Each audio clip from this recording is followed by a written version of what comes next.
Yo, yo, yo. What up? Am I recording even? Oh, okay, yeah. We're good. Anyways, I wanted to make a little video. This isn't like a build guide or anything, but I like making videos of all the builds I make each league. Um, and this was my boss killer this league. It was the TornadoShot Omniscience build. So I'm not going to go super in depth with like most of the things like I would normally do. This build has been pretty well explored. I didn't do anything new or like crazy or like, a special little snowflake kind of stuff, but I will show you what a map looks like. I was gonna do Osiris, but fuck that. I'll show you what a map looks like, and I'll show you what a Maven looks like, and then we'll talk about the gear, and I'll go over the tree slightly. So, I don't usually run a headhunter on this build, unless I know I'm going to be, doing multiple maps, quite a lot of maps over and over again. Wow, we hit beyond.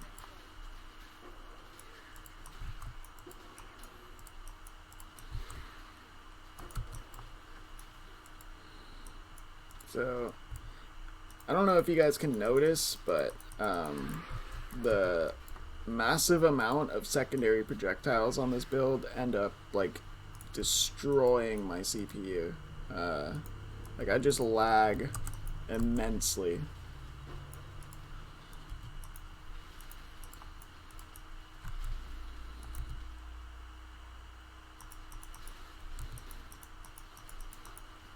Here's the essence.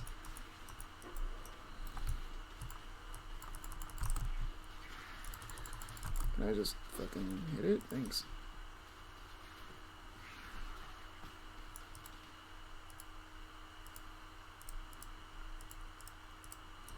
So that's another reason why like Cyrus is so sketch, because I end up lagging quite a lot, so a lot of the mechanics end up, being a lot harder than they should be, because, I end up lagging just insane amounts, and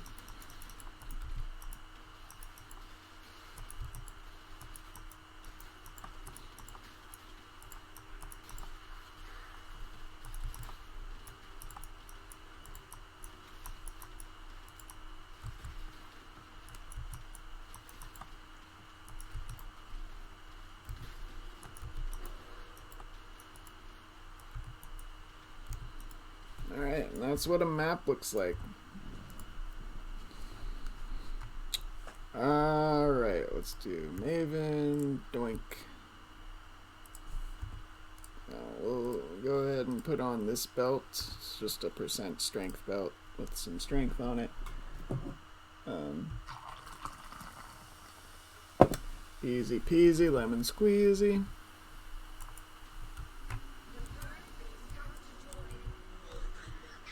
My collection. But yeah, so I haven't done like an insane amount of like stuff with this build. Ow, whatever that was hurt. Why am I doing like not a lot of damage? Is there like something? I'm unsure. But yeah, you'll be able to see that we get around 14.8% brittle on the big brain guy. So that would mean that we probably get around 14.5% brittle on a vast majority of the bosses in this game. So, like Cyrus, we definitely get a 15% brittle. Whoops. Almost ran into that little area thing. Holy shit. That was a little not usually what happens. Alright. Right, up, right, up. Right. Okay.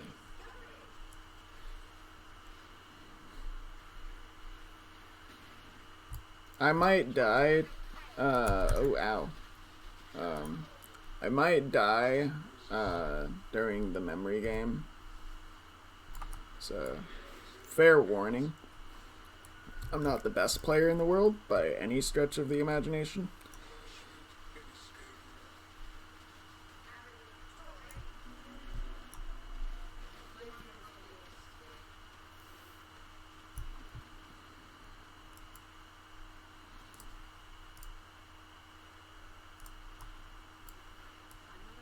Right, up, left, up, left.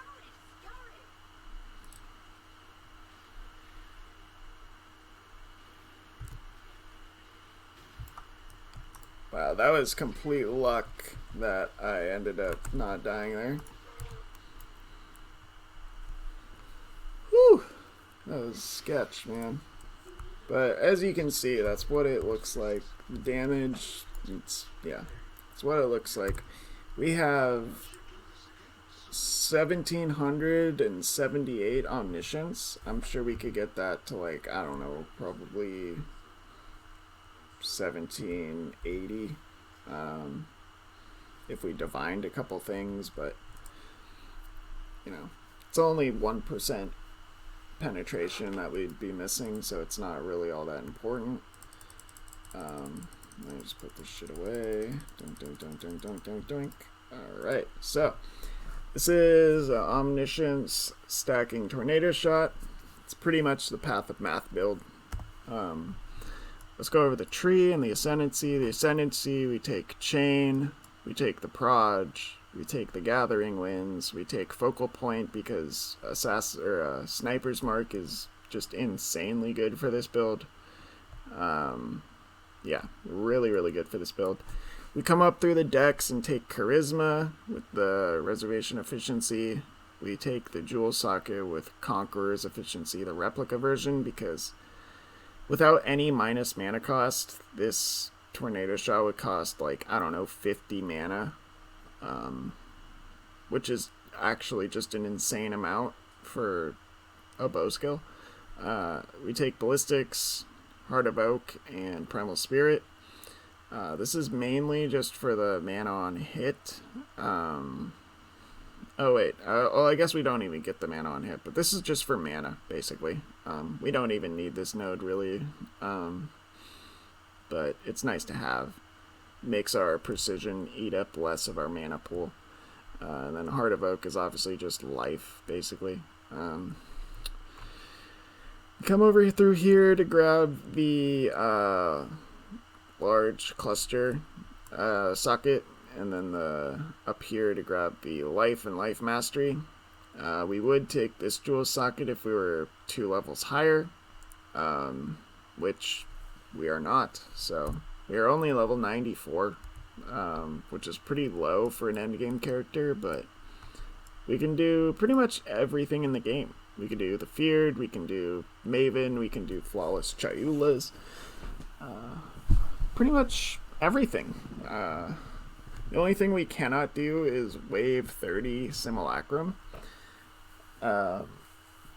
And even that we could probably do with like a little more investment.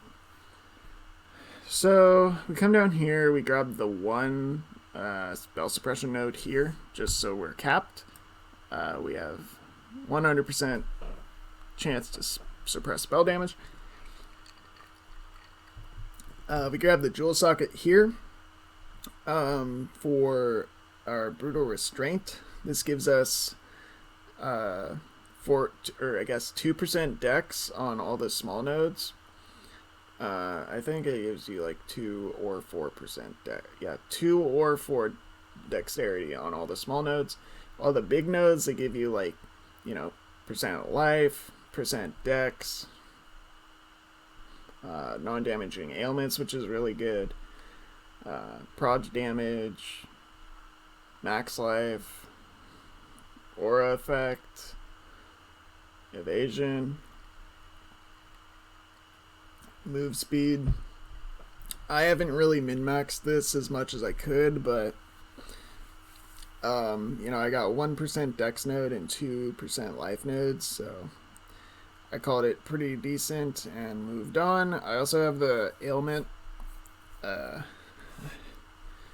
effect, which is actually really good for our brittle.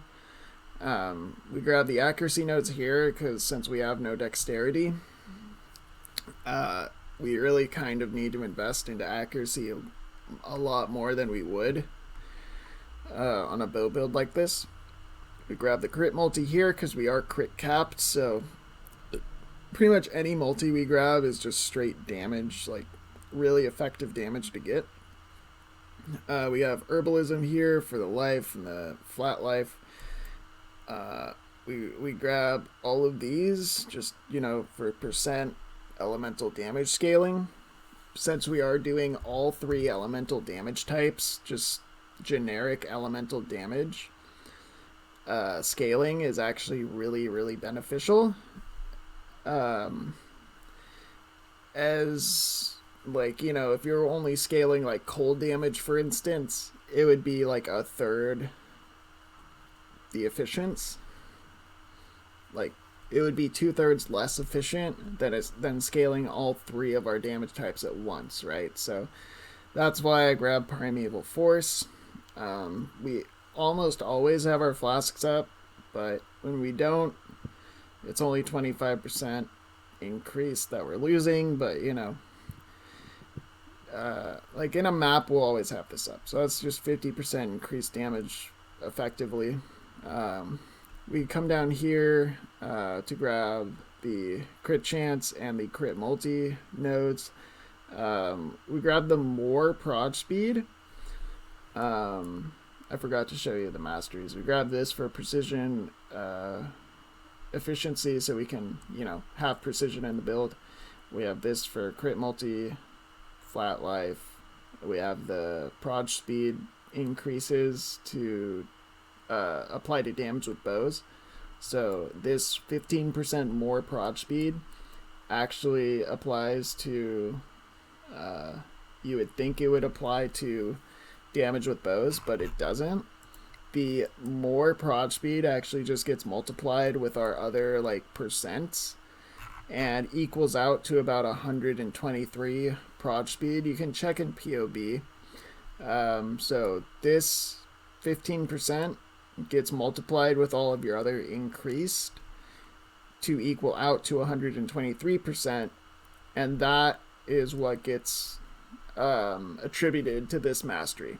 So all of our prod speed, we get 123%.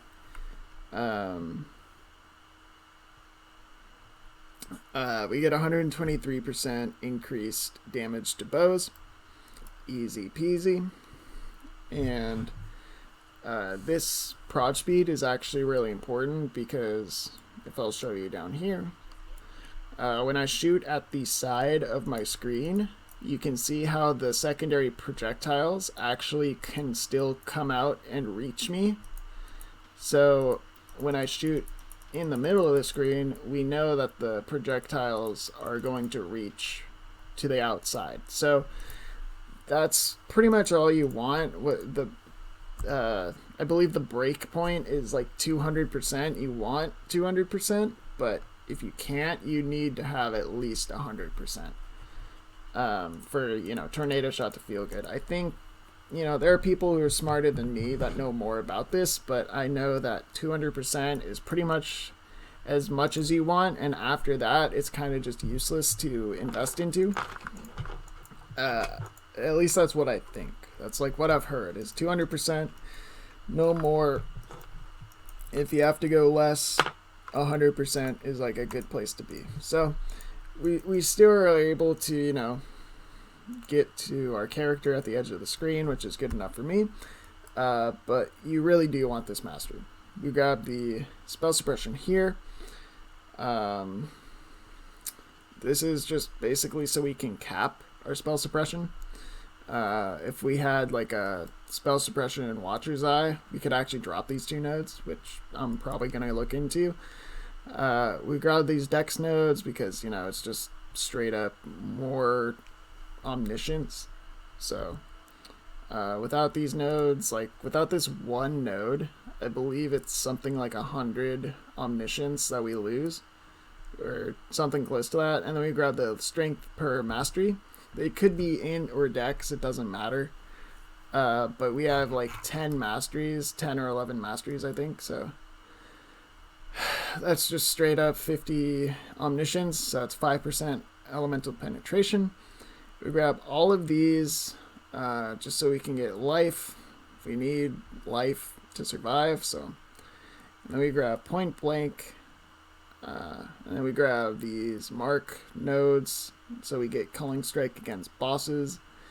And then we also grab the frenzy charge. The frenzy charge ends up being like way more damage than the increased effect, because we're already getting so much mark effect from this up here. The attack speed and the more damage you get from the frenzy charges is just way better. That's not gonna be true for every build, but for my build specifically it is. So yeah, I mean, I would just check your POB, make sure it's like actually true and something you should be investing into. So just make sure, you know, just make sure it is something you should be switching. Okay, so we can look at the cluster jewels now. So we use 2 of the same cluster jewels. They're 8 passive damage with bows, and damage over time with bows. So we use Feed the Fury, Fuel the Fight, and Martial Prowess as our 3 notables. Just basically, or normal, like, essentially your best attack-based notables. We're pretty much always going to be leeching mana, almost always. And, you know, when we are damaged, we'll be leeching life as well. So that's why these are viable. If you're not going to be leeching mana, like, for some reason, then maybe different notables would be better for you, like just generic elemental damage nodes. Would actually probably equal out to pretty much the same amount of damage, but the amount of attack speed and accuracy you get through these are just, you know, so much better than just generic increased damage. Like the 15% attack speed on Feed the Fury is just insane, and you get 30% increased damage. So since we're leeching, it says while leeching, it doesn't say while leeching life. So because it's not like specific, we can essentially, multiple leeches can occur simultaneously up to a maximum rate. So see, we can basically just be leeching. This is while leeching as well. So yeah, so we use 2 of these. We're always going to be leeching mana, so just real nice to have these. It's just going to end up being more damage than almost anything else. So yeah, I don't know what else to say about these. For the 4 passive, like the medium clusters, we use projectile damage clusters.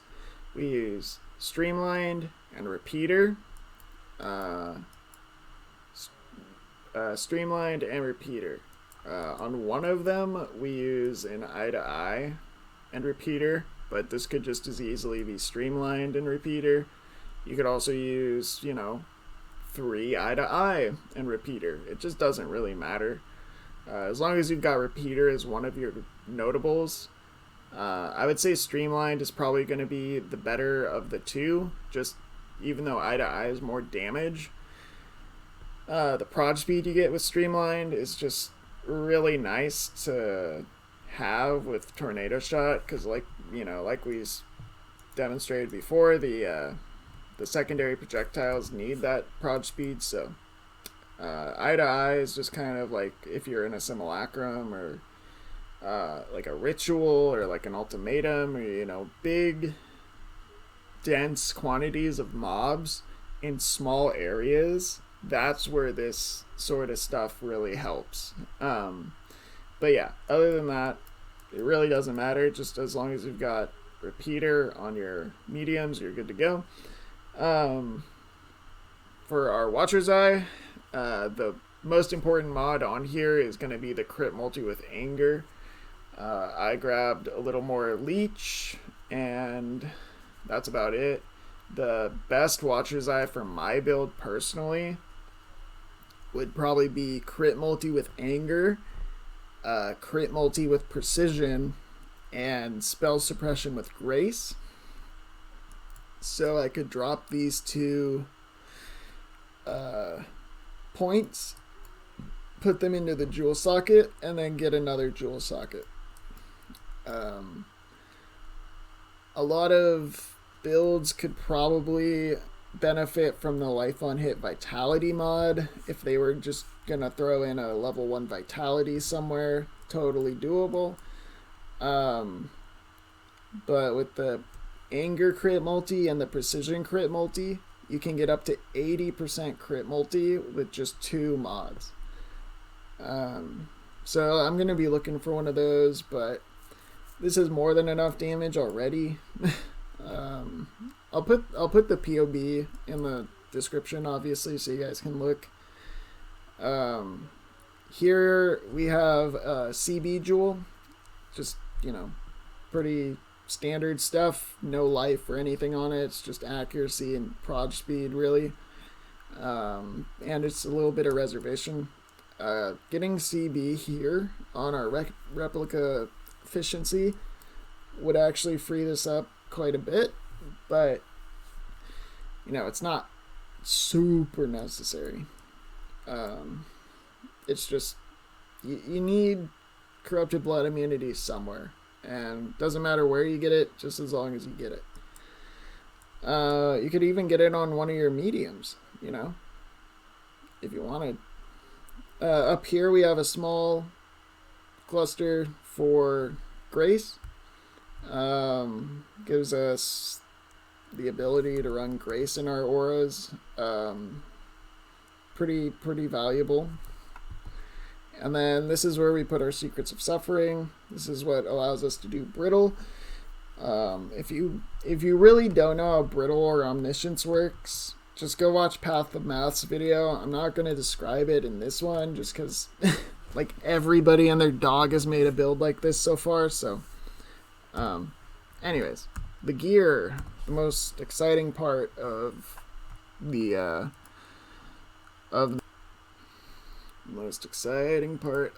video. So crest of Black Sun crest, probably best in slot for damage. If you can get the secondary projectile enchant, it's obviously the best one. The problem is on this helmet with that enchant, it's like 15 fucking exalts. So I didn't really want to spend that much money at the time, so I just settled for the increased damage. Omniscience amulet, not corrupted or anything. I do have one that's corrupted, with like a little bit of block chance, but it's like it's not really that important. Getting one with percent life or percent attributes, probably way better, but also very expensive. Hyri's Ire, just straight up probably the best body armor you can get for this build. The massive amount of cold damage you get really helps you cap out your brittle. The spell suppression, the dexterity, everything about this is just insanely good. Even getting one corrupted with like percent damage would be just insane. Probably at that point it would be better than any rare body armor at all. The belt, we were using a percent increased strength belt that I dropped in a synthesis map. I crafted it with strength essences and crafted on wed. Easy enough. The gloves. So I got a pair of gloves with perfect suffixes. So chaos res, spell suppression, attack speed. Easy. I forget actually how I crafted these, but basically just crafted them until I got, really good suffixes. And then I did the Eldritch crafting of slamming and annulling on the prefixes until I got life. And I'd obviously block before I'd slam, but I had to use about 40 of each of these until I got tier 5 life. And I straight up just settled. Like, there's no reason why I shouldn't have settled there. It's, you could get much better life, but overall, decent pair of gloves. This is how we're capping our spell suppression. Chaos res really important. As for the implicits, I actually think that attack speed just straight up would be better than the rage in most bossing scenarios. Unless the rage was like exceptional level. Because at that point I think it goes to like 0.8 seconds. You gain 1 rage on hit, which is actually, quite a lot better. But just straight up having like 15% attack speed, I think would, in 99% of cases be better than the rage. Sorry, my voice I'm like losing my voice, you guys. The boots, I crafted these because I wanted the option of being able to be ailment immune.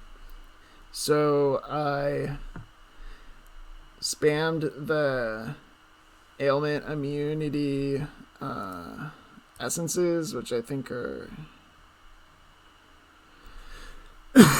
these ones, loathing, until I got tier 1 spell suppression, and then I slammed on dexterity, which is actually insane.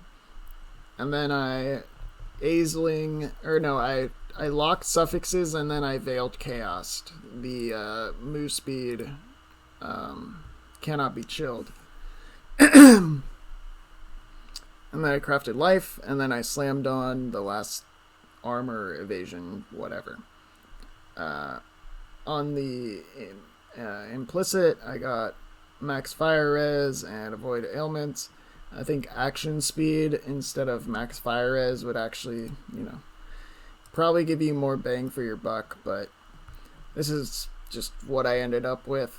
Really, I didn't end up going ailment immune, so these are, not great, but they still cap my spell suppression, and they still give me 50 omniscience, so overall really nice. Not the worst pair of boots by any stretch of the imagination. The rings are pretty much the same for both of them. I kind of wish this was, actually I really wish this was an amethyst ring. Let's see. I do have this one, ends up having quite a lot of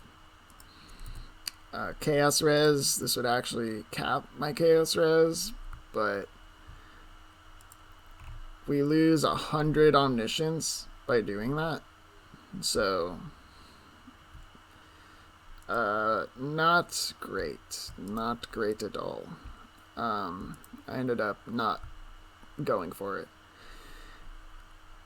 I do think that I could get amethyst ring with the same stats on it for probably about 10 to 15 exalts, which overall it's just insane. But this is a really good ring, and it's a lot of damage.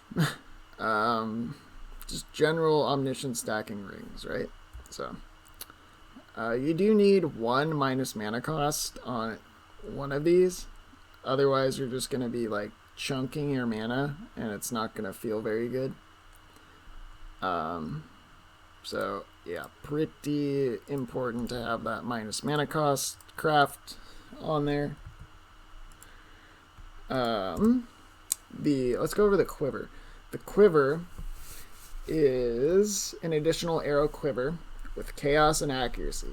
You can either get accuracy on your quiver or your gloves, and I chose quiver. I wanted chaos res because I really did not like having negative chaos res. So yeah, we grabbed the triple T1 suffix. I think I bought this quiver for about 7 exalts. I think this is actually the most expensive thing I bought for this build. Everything else I pretty much made myself. But yeah, I think this is actually the only thing I actually bought for this build. I didn't buy this. I bought this fractured already, and then I spammed it with essences. And then I did, the prefixes or the suffixes cannot be changed, veiled chaos thing. I believe I bought this for about an X, I think, when they weren't so expensive. And then everything else I bought this ring and this, and then everything else I crafted, or can't craft uniques, but crafted these boots, crafted this, crafted that, crafted this, and then I bought this for 7x. So yeah, this is a really nice quiver. Really nice quiver. The life on hit cannot be understated how actually good that is as an implicit, because we're shooting 9 projectiles, and each of those 9 projectiles has 3 secondary projectiles. So that's 27 chances to be hitting something every time I attack. If I had the helmet enchant, it'd be 36, but we're attacking so fast as well that it just ends up being really, really, really powerful, implicit to have that there. So yeah, really nice quiver. Other quivers you could get are basically, anything with the additional arrow implicit would be really nice, but if you don't really care about whatever, like the chaos res, you could get prod speed as a suffix. That's actually a really nice suffix to have with tornado shot. You can get crit chance. Let's see, do I have any others? You could get like resistances. I guess there's not that many different suffixes you can get. You can get crit multi, I know. But yeah, the bow, the shining cherry on top of this build is this bow. I crafted this myself with ROG, which is actually just insane to show actually how crazy ROG is. But the cold damage is tier 1, the lightning damage is tier 1, the fire damage is tier 3. This is a 1400 DPS weapon. The elemental damage, the elemental DPS is 1256.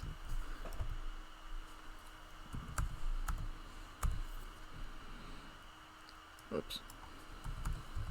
So that's the elemental damage, elemental DPS of this bow. The just regular DPS of this bow is 1406. Tier 1 crit multi, and I tried slamming it for an additional arrow. Like I locked I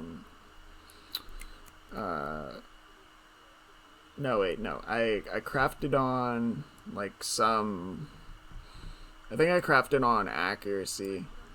Like I crafted on one of the, or I probably crafted a resistance of some sort, and then I slammed it because that stun duration wasn't on there, and then I slammed it and got stun duration. So if I had gotten an additional arrow, it actually would have just been like probably the best bow I would have gotten this league. But this bow, to buy it would have been insanely expensive. All of the bows online to like buy at the time were just 30x or more, really. So what I did was I did logbooks for ROG, and I would go through looking for basically good deals. Wow, that's actually a decent pair of boots. But I'd go through looking for good deals, looking for bows, like any sort of bow base that was like relatively okay. And if I found one, I would craft it, and like hope for the best. So like here we have an Imperial bow. It's actually a pretty decent base. It's I-85, which is not ideal, but I would probably craft this base. If you found one that was I-86 or, you know, higher, that I don't think it can go higher, but if you found one that was I-86, I'd always craft it, because you can get, you know, if you get an additional arrow on an I-86 base with ROG, you can actually get the craft that ends up saying upgrade a modifier by 1 tier. So if there was an additional arrow on this bow and it was I-86, you could actually upgrade it to 2 additional arrows. Which is why I actually really wanted to keep doing this over and over and over again, hoping for the best, right? The problem is a lot of the time it doesn't actually work out very well. So it took me a while, a long while.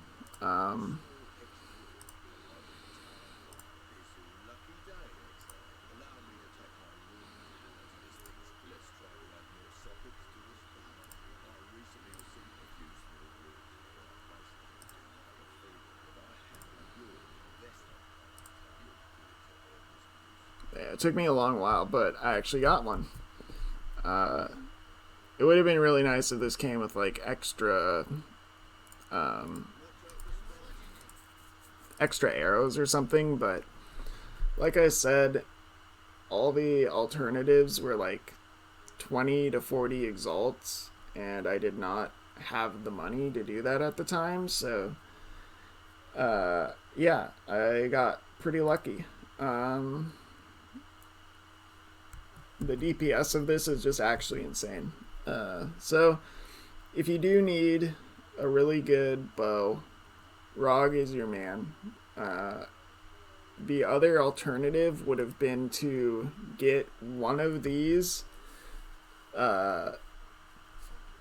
flat damage modifiers fractured, so like tier 1 cold fractured, or like tier 2 lightning fractured, or something like that, and then use essences until you hit, you'd already have 2 of the flat modifiers guaranteed, so you just keep rolling until you'd hit the 3rd one, and then lock the prefixes, and basically reroll attack until you got extra arrows. That would be probably the better way to do it, because ROG is just so, random that getting something like this is very, you might never actually be able to get something like this.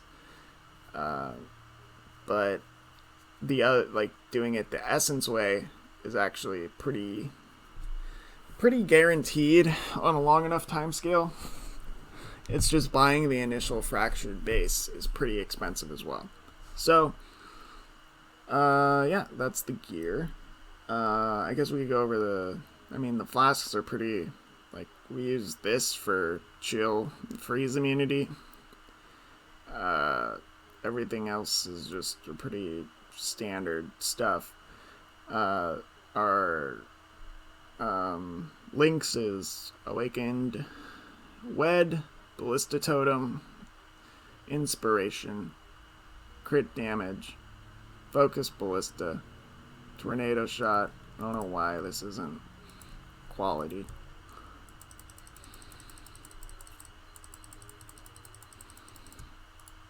We've got Awakened Wed, Trinity, Crit Damage, Greater Multiple Projectiles, Awakened because we actually dropped one in Maven. If I didn't drop this in Maven, I probably wouldn't have it.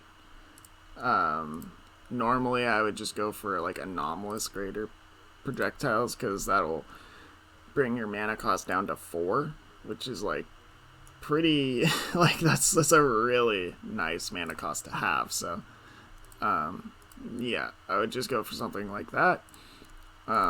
These aren't nearly as expensive. These are 2x. This is 30. We got our 2120 Tornado Shot, and then Anomalous Inspiration. Honestly, I would go for Divergent because you don't need the crit chance. So Divergent Inspiration would be better because, once again, the mana cost, very important. We have Molten Shell, Vol Molten Shell. We've got Sniper's Mark linked to Mark on Hit. And then Defiance Banner. Socketed in the Black Sun Crest, we put our Enlighten so that it, goes up a level. Pretty important for, the reservation and stuff. And then we also put our auras so that they get +1 level as well. So we've got Vulgarace, we've got Anger, and then we've got Determination. All pretty standard stuff. Over here we've got our cast when damage taken, Immortal Call setup. I guess we could,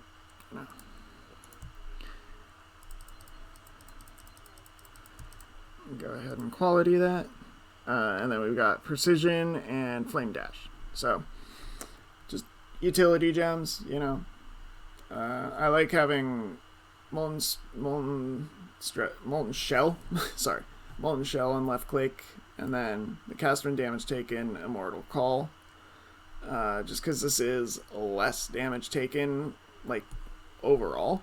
And then having this up every 3 seconds is pretty nice to have. So that is the build. Yeah,